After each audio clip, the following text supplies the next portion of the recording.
Hi there, my valued, highly treasured, and esteemed viewers and listeners, and welcome back to your channel of choice. My name is Dr. Nath Arwa. I am a clinical pharmacist by training and by profession, and I am the founder of Progressive Pharmacotherapy Consultants, which is a premier virtual clinical pharmacy institute for capacity building for healthcare workers. The virtual clinical pharmacy institute with a difference, where patient safety, medication therapy management, and optimal clinical outcomes are very crucial and non-negotiable to us. Here, we seek to remain your premier source of crucial tips for high-impact pharmacotherapy services. So I humbly urge you to sit back and spare me part of your very precious time to share some useful tips with you. So welcome to part 49 of our Pharmacotherapy MCQ series. First question reads, Mr. J.O.J., a 59-year-old male patient who is regularly followed up for his seizures at your neurology clinic, presents to your hospital today. He has a creatinine clearance of 55 mL per minute. So my question to you is, which of the anticonvulsants listed below wouldn't require renal dose adjustment in the case of Mr. J.O.J.? Would it be pregabalin, Lyrica? Would it be perampanel, Pharmacompa? Or would it be lacosamide, Vimta? Or would it be gabapentin, which is marketed as Neurontin? I'll give you 10 seconds to choose the correct answer.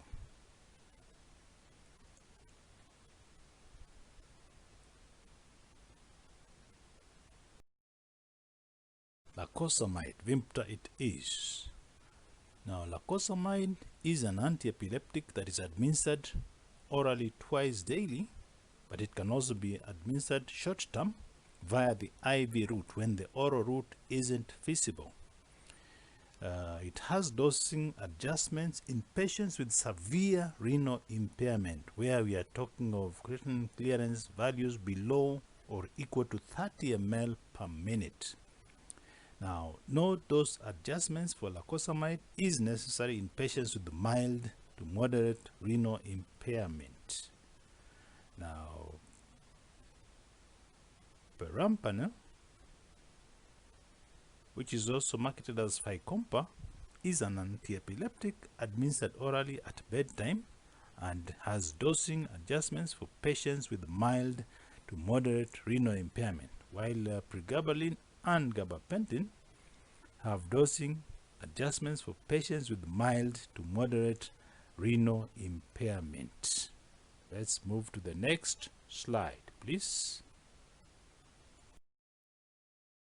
The next question reads, Mr. H.P.B, a 56-year-old male, presents to your hospital with a past medical history of coronary artery disease, type 2 diabetes mellitus, and hypertension.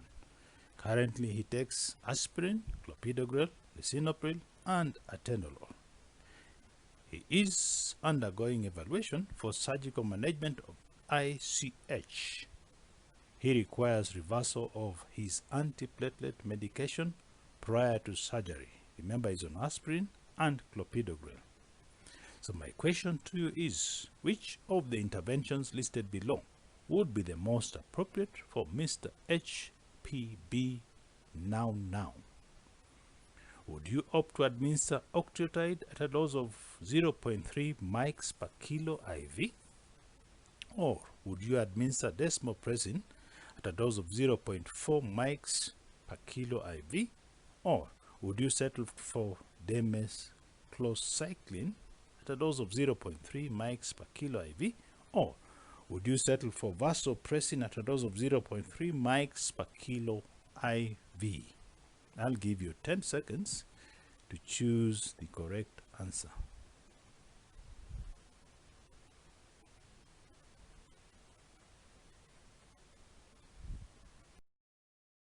So desmopressin 0.4 mics per kilo IV would be the correct answer. Now, desmopressin can be used to increase plasma von Willebrand factor, which is an platelet aggregator.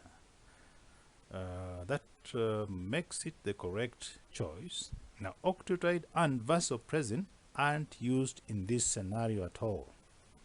On the other hand, the macrocycline is commonly confused with desmopressin. They sound alike. It is commonly used in the management of SIADH. Now, for patients who will be undergoing surgical intervention of ICH, which is associated with aspirin or a COX-1 inhibitor or an ADP receptor inhibitor, desmopressin, which is abbreviated as DDAVP, at a dose of 0.4 mics per kilo IV is recommended and can be used. Now, DDAVP can cause profound hypotension and bradycardia, so I would like to warn you to watch out for that. And this risk increases, especially if DDAVP is infused rapidly. So slow down the infusion rate for better clinical outcomes. Now, just like to add as a by the way that prothrombin complex concentrate PCC products aren't generally useful in hemorrhage associated with antiplatelet agents such as aspirin and clopidogrel. Now, transfusion of platelets may not be effective if there is still circulating antiplatelet drug in the system, since this drug will still prevent aggregation or activation of infused platelets. So it would be futile to infuse platelets in such a scenario. Let's move to the next slide, please. And the next question reads, which of the anti-epileptic medications listed below has a black box warning for serious psychiatric and behavioral reactions? Is it pregabalin? Is it perampanel? Is it gabapentin or lacosamide? I'll give you 10 seconds to choose the correct answer.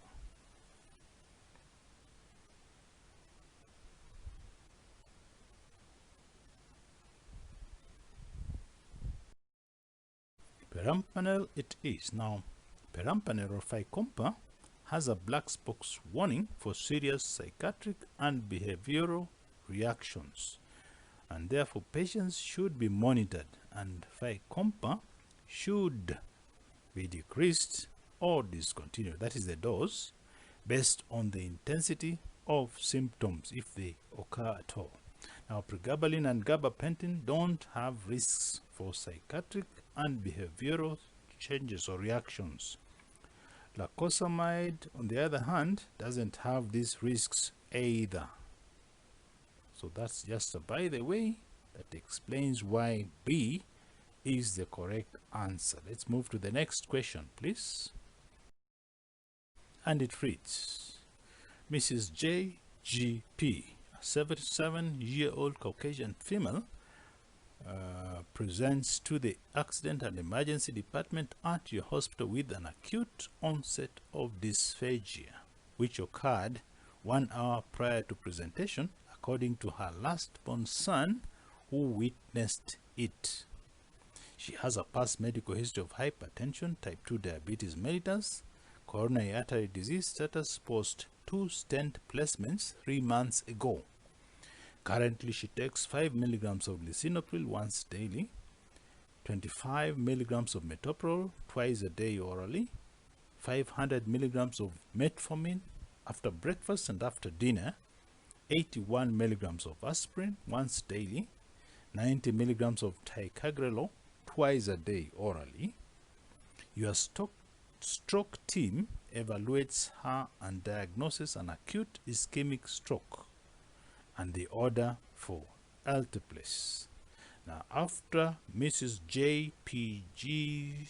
is reviewed, the following data is gathered.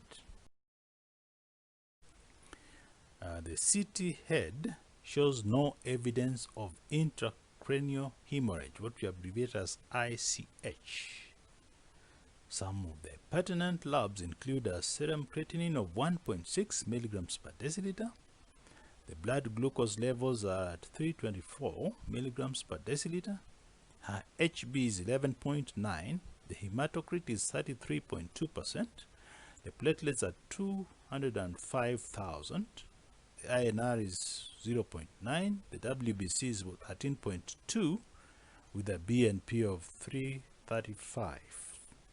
Some of our vital signs include a heart rate of 99, systolic blood pressure of 175, diastolic 115 with a respiratory rate of 16, and she's saturating well at 99% on room air with a body temperature of 99 degrees Fahrenheit. Her actual body weight is 105 kilos, the ideal body weight is 59.3 kilos, and the adjusted body weight is 77.8 kilos. She is 66 inches tall. Based on this information provided above, which of the proposed changes listed below would you make to his home discharge medication, to her home discharge medication? Sorry, this is a female. Would you choose to increase her metformin dose to 1,000 milligrams after breakfast, after lunch, and after dinner? That's thrice daily. Or would you initiate high-intensity statin therapy by prescribing atorvastatin 40 milligrams at night? Or would you change ticagrelor 90 milligrams orally twice daily to prasugrel 10 milligrams once a day? Or would you add furosemide 20 milligrams once daily to her current regimen? I'll give you 10 seconds to choose the correct answer.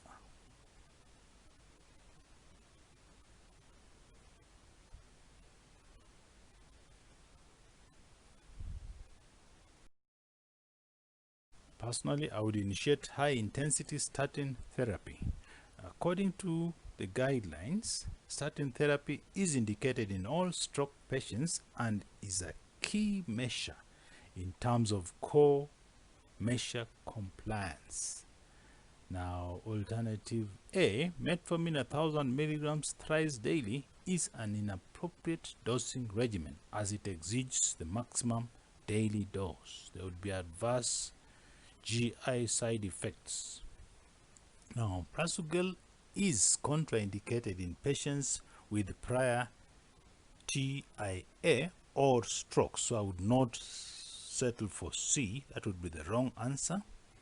And then there is no indication for furosemide in this case. We are not told of any fluid or volume overload. I would just like to add that high intensity statins are those which lower LDL by at least 50%, and they include atorvastatin at doses of 40 to 80 milligrams or rosuvastatin at doses of 20 to 40 milligrams. Now, statin titration is often described in the rule of 6, and this is a generalization that suggests that by doubling a statin dose, there will be a 6% reduction in LDL levels. That's just a general principle applied in the use of statins. Let's move to the next question, please. The next question reads, Mr. JFA, a 68-year-old male patient with a known primary intracranial hemorrhage, abbreviated as ICH, presents to the clinic. He has a past medical history of hypertension, atrial fibrillation, type 2 diabetes mellitus, and chronic obstructive pulmonary disease. Currently, he takes 25 milligrams of carvedilol orally twice daily, 10 milligrams of lisinopril once a day, 2.5 milligrams of warfarin once a day, and he inhales salbutamol when necessary to manage his COPD. Some of his pertinent laboratory values include a serum creatinine of 1 milligram per deciliter, an INR of 6.3, pretty high. His actual body weight is 85 kilos. Some of his vital signs include a heart rate of 110, a systolic blood pressure of 188, with a diastolic of 108. His body temperature is 98 degrees Fahrenheit. He has a respiratory rate of 16 and is mechanically ventilated on 60% FiO2. So vitamin K is ordered for the ICH and the supratherapeutic INR. So my question to you is, which of the proposed dosages below would be the most appropriate for Mr. JFA now?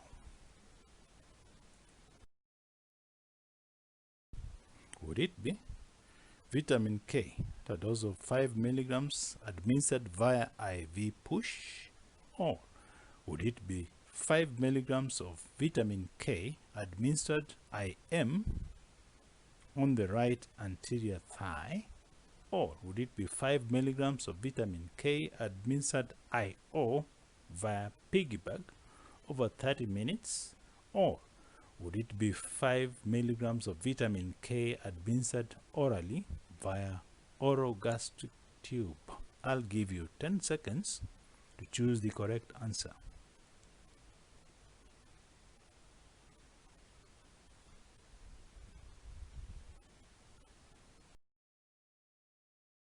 So I would administer 5 milligrams IO via piggyback over half an hour. Now, IV vitamin K may cause anaphylactic reaction, so I would like to warn you to be cautious when using that route. Now, to minimize this risk, vitamin K must be diluted to at least a concentration where it's incorporated in 50 ml of an IV fluid and infused over at least 20 minutes. It should never be administered via IV push. I repeat, it should never be administered via IV push. So that makes answer A wrong. Now, in critical patients who otherwise don't have IV access, the intraosseous, the IO access can be used, and they may be treated at doses similar to the IV in terms of what would have been infused via the IV route. And that makes answer C correct. Now, I would like to add that IM vitamin K isn't appropriate in patients with elevated INR. Now, we know that an IM injection may cause trauma to the muscle tissue and may further worsen bleeding. And we also know that vitamin K genetically absorbs from the muscles. So that would make that route inappropriate. Now, oral vitamin K isn't ideal in this situation, given that the INR is very high, and given the time to onset of INR lowering activity is lower when you use the oral route compared to the IV or the IO routes. Now, in patients with supratherapeutic INR with no bleeding, vitamin K by mouth is the preferred route of administration.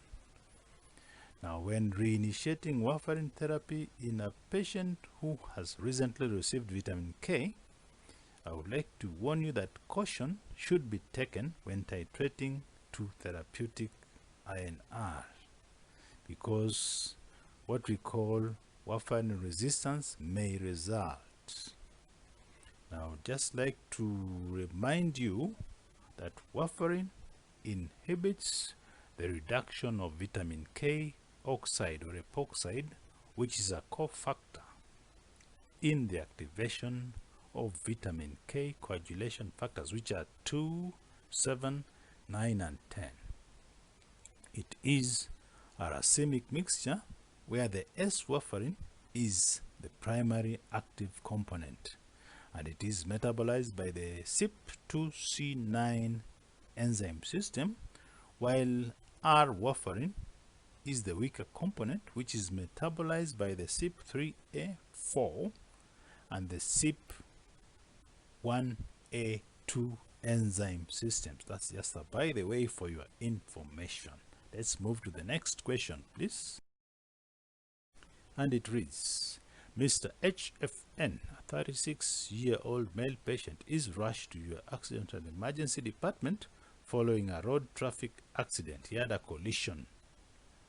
He is neither awake nor alert. He isn't responding to any questions or stimuli, and he has a Glasgow Coma Scale score of 3. His only venous access is a 22-gauge peripheral venous catheter, and you can't establish any past medical history at the moment.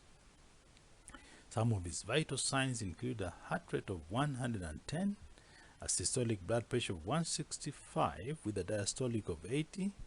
His body temperature is 98.6 degrees Fahrenheit. He is 70 inches tall and he weighs 80 kilos. He is endotracheally intubated and mechanically ventilated at a respiratory rate of 15 breaths per minute with oxygen saturation of 94 on 100% fraction of inspired oxygen. Now your trauma team assesses him and a CT of the head confirms traumatic brain injury. On further reviewing his treatment chart, you identify a reported hypersensitivity to carbamazepine with a reaction of drug rash with eosinophilia and systemic symptoms, what we abbreviate as DRESS. The pharmacy IV production unit is still preparing his seizure prophylaxis ordered. So my question to you is, what would be the best course of action for this gentleman now? Would you choose to change to valproic acid? Would you change to topiramate?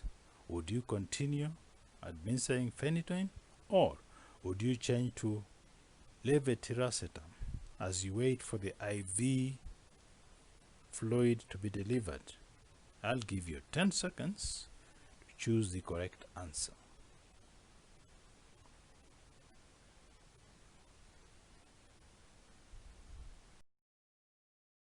So I would change to topiramate. Now we know that DRESS, due to aromatic anti-epileptic drugs, can have up to 90% cross-reactivity to other aromatic anti-epileptics. Therefore, phenytoin, carbamazepine, phenobarbital, primidone, lamotrigine, levetiracetam, and oxcarbazepine should all be avoided. Now, valproic acid is, in my opinion, an unacceptable alternative. However, it isn't an appropriate agent for traumatic brain injury seizure prophylaxis. So that would make it the wrong choice. That makes A wrong. Now, topiramate is the only option available that is reasonable to consider in this scenario, since it isn't an aromatic anti-epileptic agent.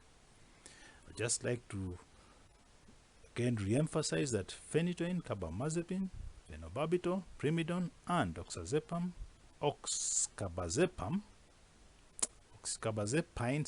for the slip, are all hepatic enzyme inducers, so they are subject to many drug-drug interactions. And carbamazepine is an auto-inducer. It can induce its own metabolism, so you have to be very careful in monitoring the levels to avoid breakthrough conversions. Now, lamotrigine is also associated with SJS and requires a specific dose titration regimen to minimize risks of SJS occurring, even as you initiate it when managing epileptic patients. Those are just by the way. Let's move to the next question, which reads, which of the statements below is correct with regard to the use of phenytoin in the treatment of epilepsy? Is it true that phenytoin is known to inhibit the influx of sodium across the nerve axon cell membrane? Or is it true that it has a reference range of 50 to 100 mics per ml? Or is it true that it's highly protein bound to albumin? Or is it true that it can sometimes cause gingival hyperplasia? I'll give you 10 seconds to choose the correct answer.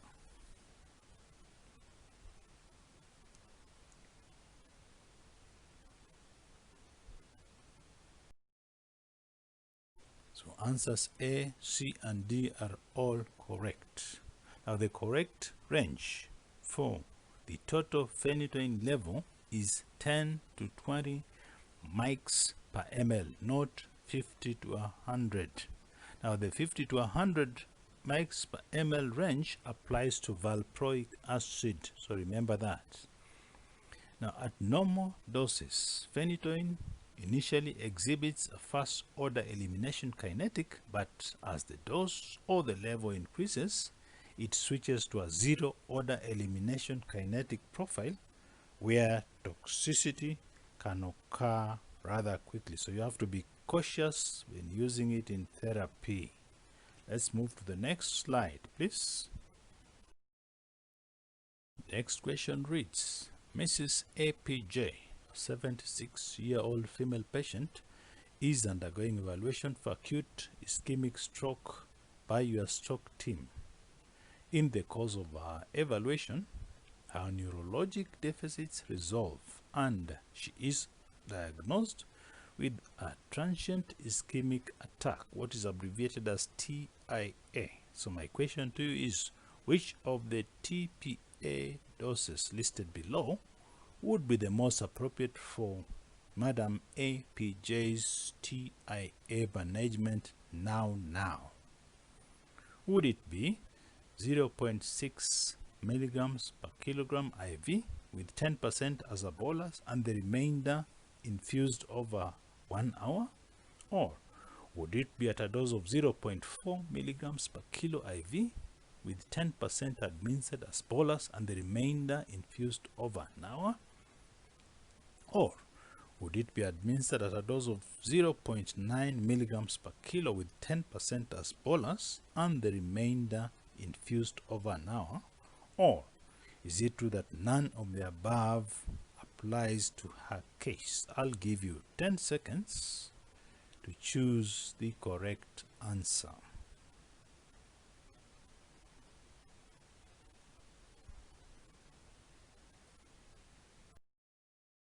D is the correct answer, none of the above. Now, if tissue plasminogen activators were indicated, it would have been important to confirm the placement of 2 large bore IV catheters, a Foley catheter, or plan the patient's urination and defecation needs. Now, the IV catheters are necessary should a reversal strategy be indicated or needed. Now, patients who have received TPA shouldn't walk around to the bathroom given the risks of fall and hemorrhage. So that's just a by the way, but the emphasis there is that such patients do not require tissue plasminogen activators. There is no role, there is no value addition. Let's move to the next slide, please. And the question reads, JPG, a 77-year-old Caucasian female, presents to the accident and emergency department at your hospital with an acute onset of dysphagia which occurred 1 hour prior to presentation, according to her last-born son. We saw her case slightly earlier. Her past medical history remains the same: hypertension, type 2 diabetes mellitus. She had 2 stents placed 3 months ago. She takes lisinopril, metoprolol, metformin, aspirin, ticagrelor, and your stroke team evaluates her and diagnoses acute ischemic stroke, and they order alteplase. Now, after Madam H.P.B is reviewed, the following data is gathered. The CT shows no evidence of acute intracranial hemorrhage. Her labs remain the same, and after H.P.B has received her alteplase for acute ischemic stroke, she will be admitted to your neurology ICU. So my question to you is, which of the regimens listed below would be the most appropriate for deep venous thrombosis prophylaxis strategy for the first 24 hours of Madam H.P.'s admission to your neuro ICU? Would it be 5,000 units of heparin administered subcutaneously thrice daily? Or would you opt to do leg intermittent pneumatic compression? Or would you administer enoxaparin at a dose of 40 milligrams subcutaneously once a day? Or do you feel DVT prophylaxis is contraindicated in this lady's H.P.'s case? I'll give you 10 seconds to choose the correct answer.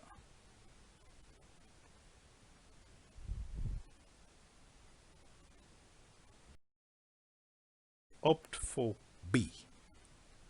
Now, the role of early, where early means within 24 hours, anticoagulant therapy for VTE hasn't been adequately investigated.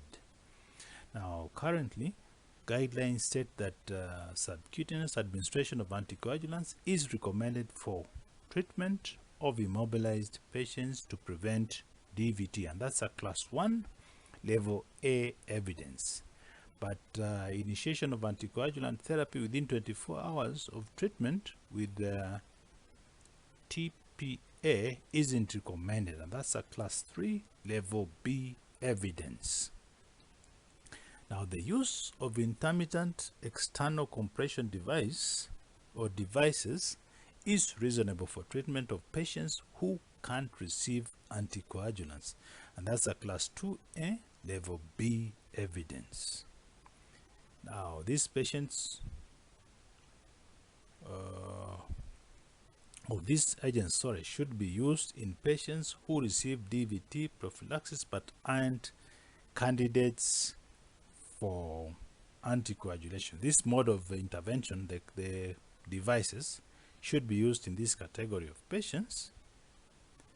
And I would just like to add that low molecular weight heparins are the preferred anticoagulants in post-stroke patients. However, heparin is still an acceptable alternative in resource-limited settings if LMWHs are not available.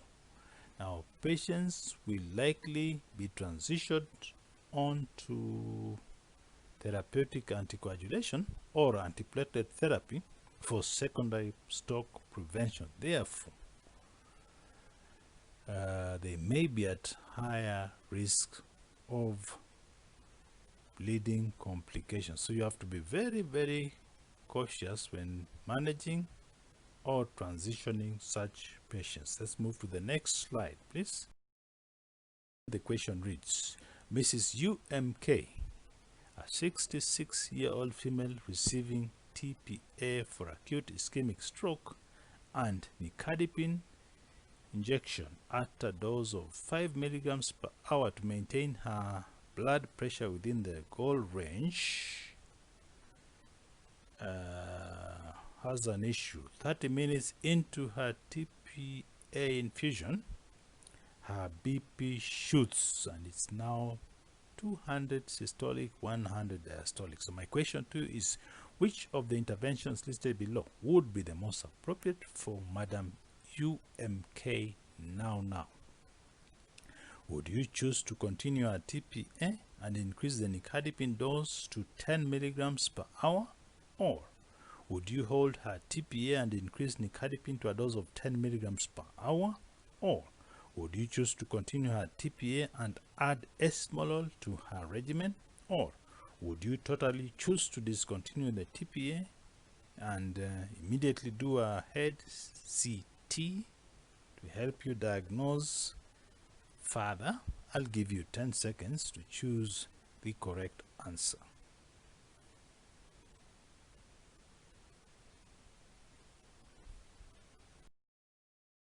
Opt to hold the TPA and increase the Nicardipine dose to 10 milligrams per hour. The risk of bleeding secondary to TPA increases if blood pressure is above the 180 systolic, 110 diastolic mark. Prior to initiation of a TPA, the blood pressure must be controlled under these values. They should never be above that value. Now, should the BP increase during TPA administration, the infusion should be held to be on the safer side. The antihypertensive should be titrated upwards, and once the blood pressure is controlled, that is to say under the 185 systolic, 110 diastolic, then TPA can be reinitiated or can be resumed. Now, patients receiving DVT prophylaxis doses of low molecular weight heparin formulations are considered to be excluded from receiving TPA for stroke. Now, patients with end-stage renal disease on hemodialysis are also eligible to receive TPA. It's not a contraindication in their case. So the next question reads, Mr. GJK, a male patient, is admitted to your hospital following a witnessed seizure which led to a ground level fall. He has a past medical history of epilepsy. He currently takes Levetiracetam ER at a dose of 2000 milligrams orally once daily. He hasn't been able to refill his prescription because the product is on a back order at his pharmacy. So my question to you is, how should the neurology team handle Mr. GJK while he is admitted at your hospital? Should they stop his Levetiracetam ER and monitor for seizure recurrence? Or should they change to Levetiracetam 100 milligrams immediate release taken orally twice daily? Or should they switch to lamotrigine at a dose of 200 milligrams once daily? Or should they switch to Levetiracetam 500 milligrams taken every 6 hours? I'll give you 10 seconds to choose the correct answer.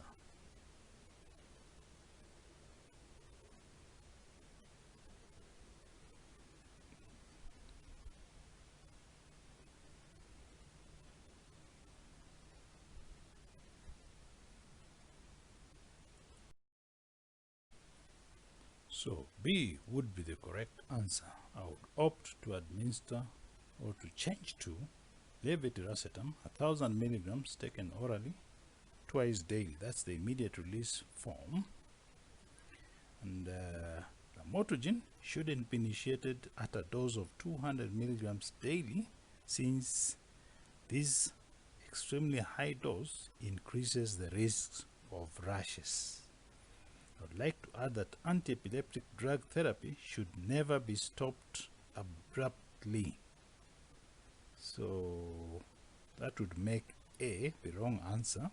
Remember, the decision can be made between the patient and the provider to do what we call a trial of a drug-free period if the patient has been seizure-free for several years. Now, in this case, the medication should be tapered over a period of days to weeks, not stopped abruptly. I would just like to add that Levetiracetam ER can be converted directly to Levetiracetam non-ER formulation, but it doesn't need to be dosed 4 times a day. The preferred dosing schedule for the ordinary or immediate release Levetiracetam is twice daily, not QID, but BD. So that would make B our correct choice or answer. So my highly esteemed viewers and listeners, that brings us to the end of part 49 of our Pharmacotherapy MCQ series. If this video benefited you in any way, please remember to give it a thumbs up and to like it and to share it widely with your peers. And if you haven't yet done so, I humbly urge you to subscribe to my YouTube channel. I would like to promise you that the best is yet to come. And I would like to say that I'm very thankful that you made time to view and to listen to this video. I sincerely appreciate your partnership and your continued support and kind collaboration.